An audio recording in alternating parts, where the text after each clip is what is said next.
Mi nombre es Ivana, yo soy consultora educativa desde hace 12 años que educo en casa a mis 5 peques, así que tenemos ya un caminito recorrido sobre este tema. Acompaño muchas familias también en lo que es educación en el hogar, acompaño proyectos educativos transformadores, proyectos con pedagogías más innovadoras, proyectos de gestión social, autogestivos. También he hecho varias cosas con escuelas tradicionales que quisieran innovar un poco en la parte del proyecto pedagógico. Así que bueno, eso es un poquito mi recorrido. Tengo un libro escrito que publiqué en pandemia en el 2020 sobre educación en el hogar. Para los que no lo conocen, ahí los invito a entrar en la web o también a seguir en Instagram, ahí lo van a poder ver. Y también participo de muchos encuentros en los que participo también disertando, dando charlas. He viajado por casi toda la Argentina recorriendo proyectos educativos, justamente en esta búsqueda de investigación eh, sobre la cantidad de modalidades educativas que existen, y con esto, sinceramente, yo veo como una puertita que se nos abre para poder empezar a ser reconocidos, ¿no? Pero bueno, no quiero adelantar más nada. Acá lo presento ahí a Marcelo. Eh, Hola, Marce, ¿cómo estás? Ahí, Bueno, ¿cómo ¿querés estás, Ivana? presentarte? Bueno, buenas tardes a todos. Me presento, los que no me conocen. Mi nombre es Marcelo Cañada. Yo soy abogado, soy capacitador de docentes, soy también consultor educativo. Eh, digamos que en el área jurídica yo me especializo en derecho laboral, en derecho de familias y sobre todo en toda la normativa con respecto a niñez y adolescencias, ¿sí? He trabajado durante un par de años en el Ministerio de Educación de acá de la provincia de Salta, en una de las subsecretarías, y he tenido la oportunidad de participar en la confección y en el estudio de muchas resoluciones ministeriales que fijan cuáles son los protocolos a seguir ante situaciones de conflicto que se presentan, digamos que en la escuela. Lo que nosotros pretendemos con Ivana es orientarlos en un mundo nuevo que recién está comenzando. Y digo un mundo nuevo, ¿por qué? Porque nosotros durante muchos años venimos con un sistema educativo, eh, yo interpreto como que no se animaba a incursionar en las innovaciones tan interesantes que existen, que yo las conocía muchas a través de la licenciada Valenari, los distintos modelos o pedagogías educativas.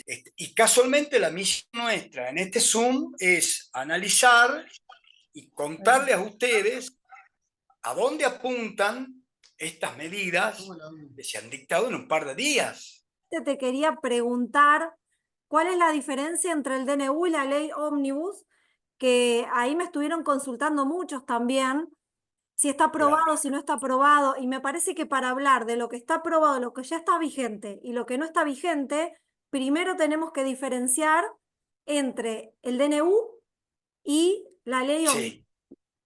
El decreto de necesidad y urgencia número 70/23, que lo dicta mi ley días antes de terminar el año, eh, es un decreto que ya está vigente, al margen de que está sometido también a la aprobación por parte del Congreso.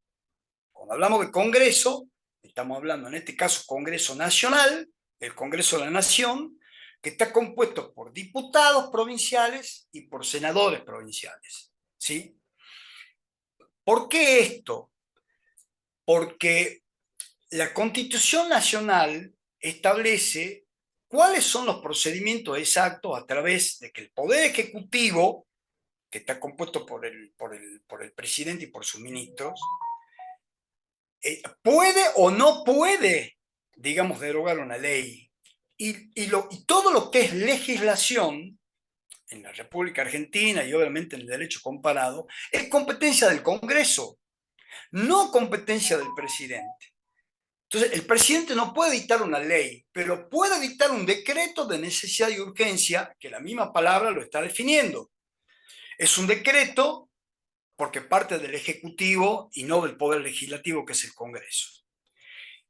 Es de necesidad porque se supone que él tiene que justificar, ¿sí?, en la parte pertinente de cada decreto, ¿sí?, hay una parte resolutiva, que es la parte que finaliza después de todos los considerandos, donde dice, bueno, atento a la necesidad que está pasando la nación argentina en lo económico, social, y atento a la pobreza, y atento en el estado en que el gobierno actual ha recibido el país, en una situación de hiperinflación, etcétera, etcétera, etcétera.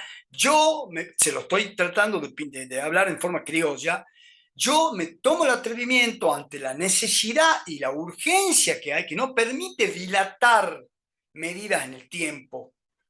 Yo necesito dictaminar medidas ya. Entonces, él justifica el estado de necesidad dictándolo al decreto y el cual ya está vigente.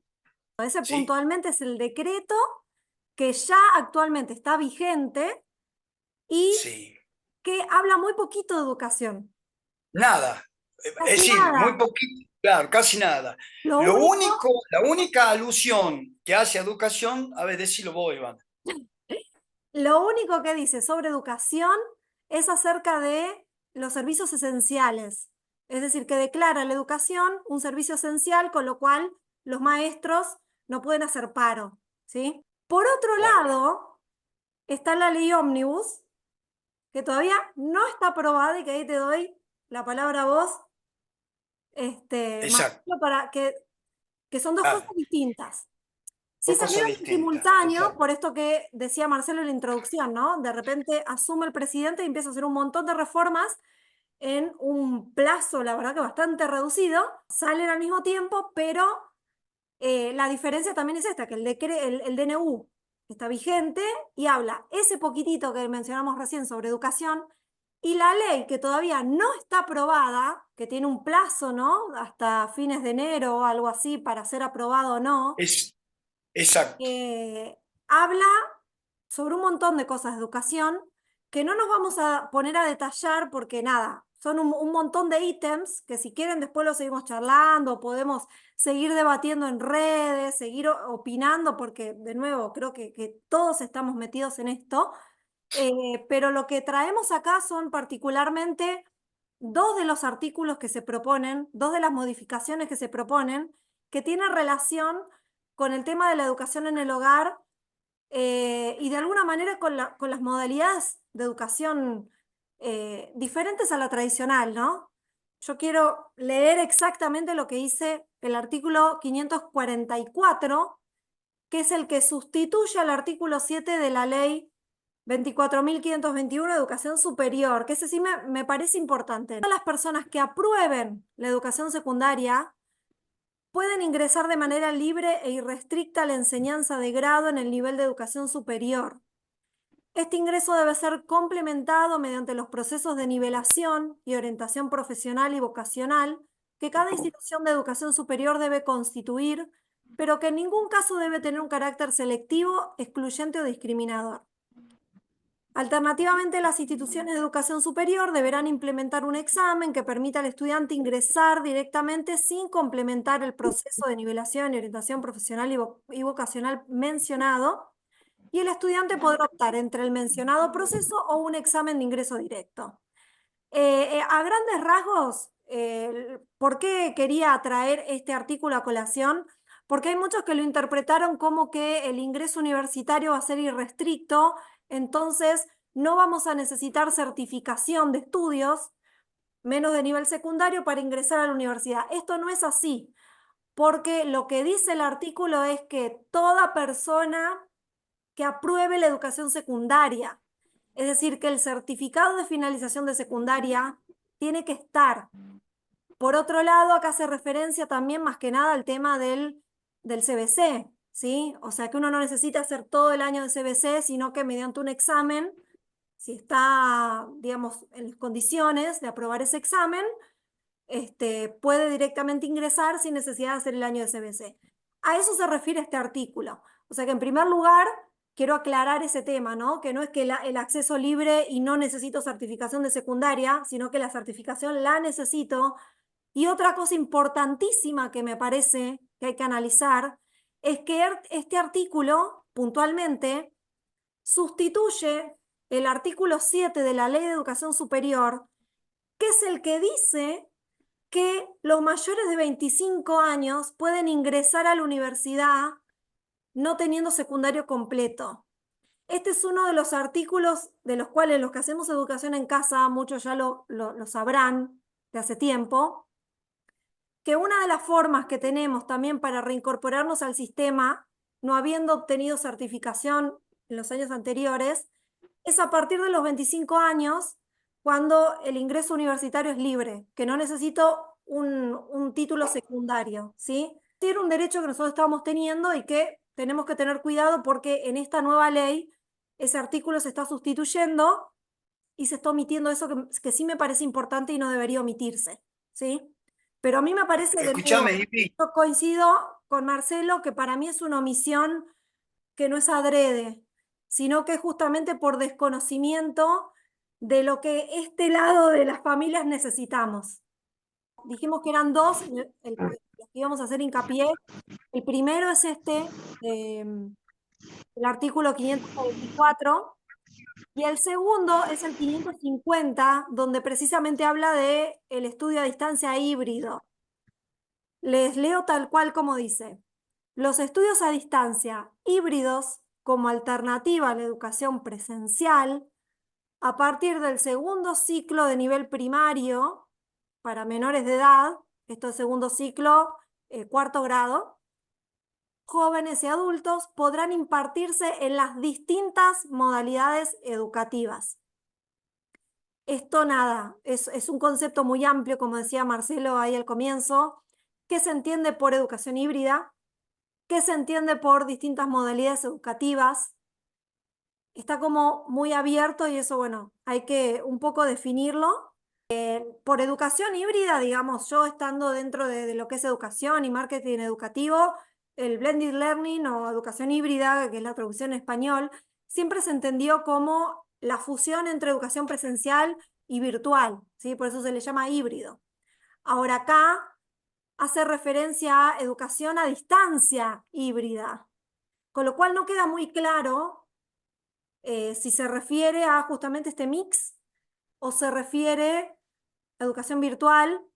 Yo creo que una de las cosas que más nos preocupa a muchas familias, que hemos elegido quizás pedagogías diferentes a las que sigue el sistema escolar tradicional en nuestro país, y que de hecho muchas de nosotras, muchas familias directamente compramos guías curriculares extranjeras.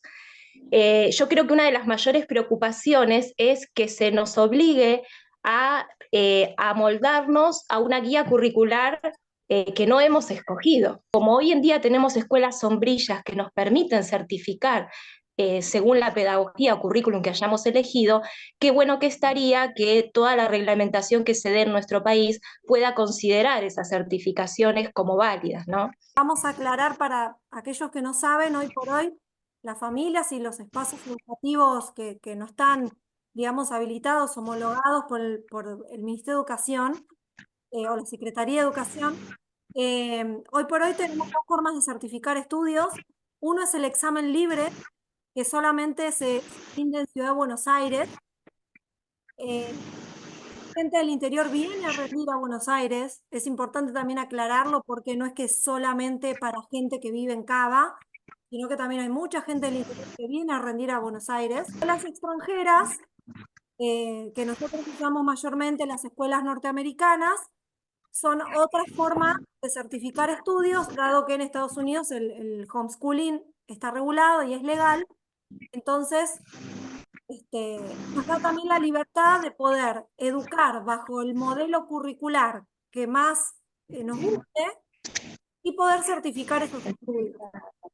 Hay algo que también que me parece importante destacar, ¿no? Dentro del artículo que si bien dice que obviamente el estudio a distancia híbrido se aprobaría como alternativa educativa, o sea, se aprobaría siempre y cuando ese estudio entre dentro de lo que es una institución homologada en el país, ¿no? Que siga el diseño curricular argentino.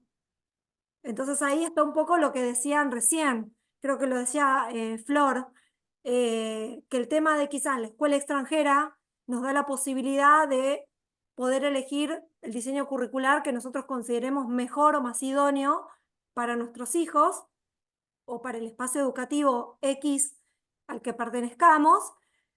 En cambio, con esta modalidad quizás tengamos que ajustarnos al diseño curricular argentino. Yo sinceramente les puedo dar como mi opinión también, acompañando muchas familias. Yo el año pasado estuve acompañando una familia que vivía en Italia, una familia argentina que estaba viviendo en Italia, y el Estado italiano del homeschooling es legal, digamos, ¿sí? Está regulado. Los chicos tienen la opción de rendir un examen a fin de año. Ahora ese examen que le toma el Estado italiano al niño se elabora en función del diseño curricular que entreguen los padres. Es decir, que no hay imposición de un diseño curricular, sino que yo puedo elegir, por ejemplo, un diseño Waldorf o un diseño Montessori, y nada, ese examen se toma en función de los contenidos que se vieron durante el año. Es la gloria, digamos, la gloria, Eso sería lo ideal.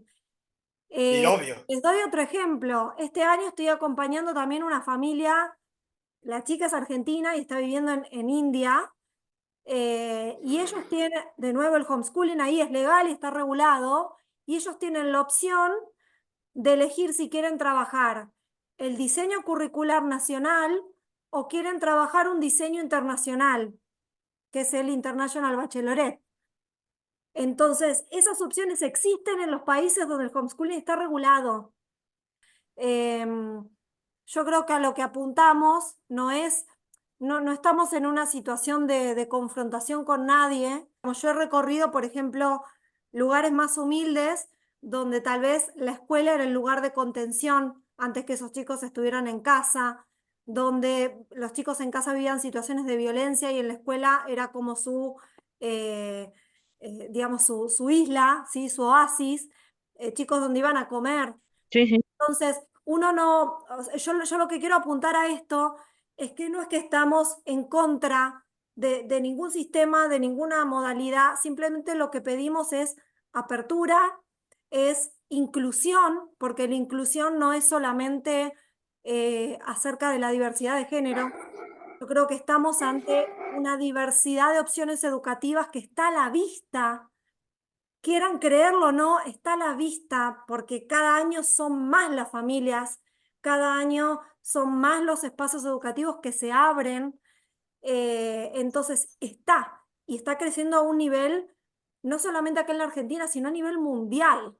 Entonces, lo que pedimos es eso, es inclusión de toda esta diversidad de opciones educativas que existen, y que se abra, que cada familia pueda elegir la educación que considere más idónea para su hijo. Se está abriendo una posibilidad de que esta ley ómnibus se apruebe ahora en fines de enero. Como ven estos dos artículos, la verdad que deja como mucha interpretación y deja una libertad enorme para empezar a diagramar normativas, que me parece que este es el momento para no callarse, para salir, para hablar, para exponer nuestras necesidades, y que en función de eso podamos sinceramente armar, o se pueda armar una reglamentación acorde, ¿no? Digamos, puntualizo en eso porque me parece que es el momento. Sé que hay muchas familias que tienen miedo de esta regulación, pero bueno, la mejor forma también de hacerle frente a ese temor es involucrándose, porque de nuevo, tarde o temprano esto se va a regular. Es una cuestión de tiempo. Reafirmo lo que dijo Ivana, nosotros no estamos en contra de nada y no estamos en contra de la educación en la escuela.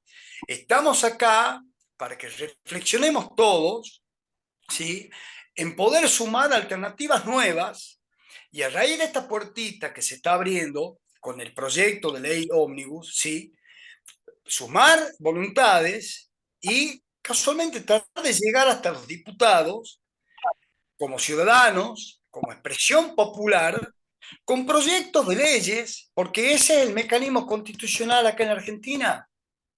Todos creen que los autores de las leyes son los diputados y los senadores, y no es así. Las leyes tienen diversos tipos de autores. Si se llega a aprobar la ley ómnibus ahora a fines de enero, que también mucho la duda era esta, ¿puede empezar a hacer homeschooling? En realidad, la educación a distancia se abriría, o sea, uno a partir de cuarto grado tendría todo el derecho de poder hacer educación a distancia porque hay un marco que en este caso nos estaría avalando. Lo que sí tenemos que tener en cuenta que lo podemos hacer siempre y cuando el niño esté de alguna manera inscrito en una institución eh, homologada, ¿sí? Que tenga una certificación, porque la obligatoriedad escolar todavía sigue vigente, es decir, yo no puedo empezar a hacer educación a distancia, desescolarizarlo y no certificar en absoluto, porque la obligatoriedad escolar todavía sigue vigente y de alguna manera ese niño tiene que certificar estudios, ¿sí? Entonces, nada, ¿qué va a pasar después? ¿Cómo certifico? Lo tendremos que ver. ¿Se va a ampliar el examen libre a las demás provincias? ¿Se van a habilitar otras formas de certificación? No se sabe porque todavía la normativa no está. Es importante que sepan todos, que sepamos, que como ciudadanos, la Constitución nos permite a nosotros acercar un proyecto o una modificación al proyecto este que está presentando el presidente en el Congreso, esta ley ómnibus. Nosotros como ciudadanos, que no se exige una cantidad mínima de firmas, porque no se exige, pero nosotros podemos seguir trabajando y pedir la modificación de este artículo donde está omitiendo la posibilidad de que se le permita a los chicos después de los 25, es decir, esa omisión nosotros la podemos incluir en un pequeño proyecto que a través de algún diputado de cualquier partido político, porque los diputados representan ¿a quién? Los diputados representan al pueblo. Nosotros elegimos a los diputados para que ellos presenten la voz de los ciudadanos en el Congreso. Ellos son nuestros portavoces. Entonces, acá en la práctica tenemos la idea de que los diputados están para otra cosa, que están para cobrar el sueldo, que están para los aviones, los viajes en aviones, para que vistan trajes divinos. Pero la verdadera función de los diputados, ¿sí?, así como los senadores representan a su provincia y tienen que defender los intereses de su provincia, por ejemplo, los senadores por Salta, ¿sí?, por Córdoba, por Mendoza, en el Congreso de la Nación, esos senadores tienen que proteger los intereses de la provincia de Salta, ¿sí?, como Estado. Y los diputados nacionales, por cada provincia, tienen que proteger los intereses del pueblo salteño, del pueblo cordobés, etcétera, etcétera. Pero nosotros somos los que podemos pedir audiencia con ellos, en donde sea, y acercar las propuestas que consideremos interesantes para introducirlas antes del 31 de enero. Eso es lo que quería agregar, Ivana, que tenemos la posibilidad porque la Constitución así lo permite.